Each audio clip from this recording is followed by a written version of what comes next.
Vigeland spoke to Amy Klobuchar in New Hampshire, and the topic of progressivism came up. Take a look. Senator, I spoke to some of your supporters outside, and they really liked that you were a more moderate candidate compared to the other ones. But with the Green New Deal, with Medicare for All, these issues polling so well with the Democratic constituency, how do you plan on overcoming that and winning this primary? Okay, so I consider myself a progressive in one important way. I like to make progress. I am the candidate that you'll see on that debate stage that has passed over 100 bills as a senator as the lead Democrat in just the last few years, including 34 since Donald Trump has been president. And I've done that by looking for common ground where I can on things like drug shortages, and then standing my ground where I should.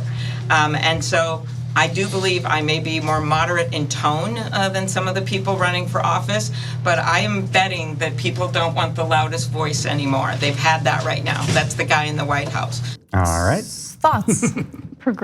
Moderate in tone. That wasn't what I was trying to talk to her about, but what I found so fascinating is I was trying to phrase it in a way that, okay, this is your identity, this is your lane, your supporters like this about you, because when I spoke to them, they liked that about her. They said she doesn't shoot for the moon and do unrealistic things. She knows how to get things done. She's popular in her home state, and we can go to that clip. Yeah. But why not embrace that if that's why your supporters like you? Well, I know why.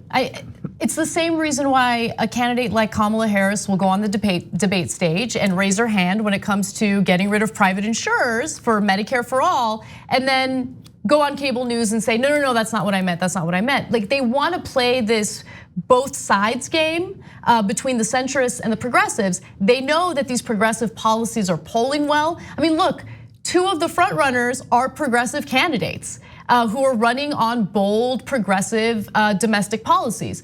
And so with Kamala Harris and Amy Klobuchar, they want to wear that badge of progressivism, but then turn around and say, no, but progressives are promising you things that they could never accomplish, right? It's interesting how they try to use both messages when it's most convenient for them.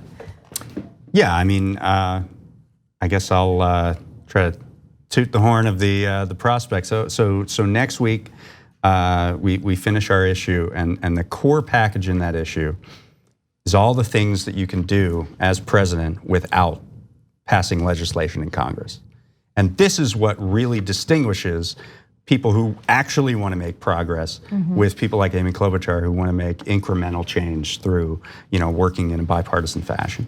There are so many. We identified 30 different meaningful actions that the next president can take in all sorts, from environment to banking policy to actually canceling student debt. You can do that without passing legislation. You can do it right now.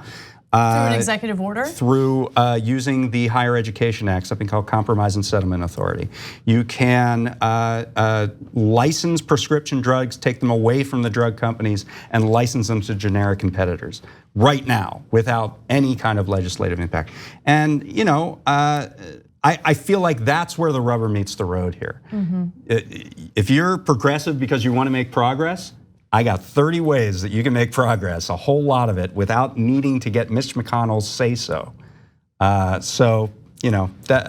think that's really where we're going to see the distinctions between the candidates. And I wish that the debates would talk more about those things than legislation. Oh, fascinating. Okay, well, you know what? You make a good point, but I will say, I feel like over the last few election cycles, there was very little discussion about policy. So it's nice to see more of an emphasis on policy. No question, and it tells you people's worldview, right? It tells you how they see the world, and that's very important in a president. And her worldview is she's a pro-moderate. Pro-moderate, yeah. Progressive moderate? I don't know. Well, I'm looking forward to reading that piece. That's it's a whole package. We actually got 10 subject matter experts and reporters writing 10 different pieces. See, you know how to plug your work. I can't figure it out. So. That sounds super interesting. I love it. When is it out? Probably going to be out in a couple weeks. It's for the fall issue of the American Prospect. 2 easy ways to follow the Young Turks. One is hit the subscribe button down below. Then you're a TYT subscriber. And second is ring the bell. And when you do that on YouTube, you're notified of our videos.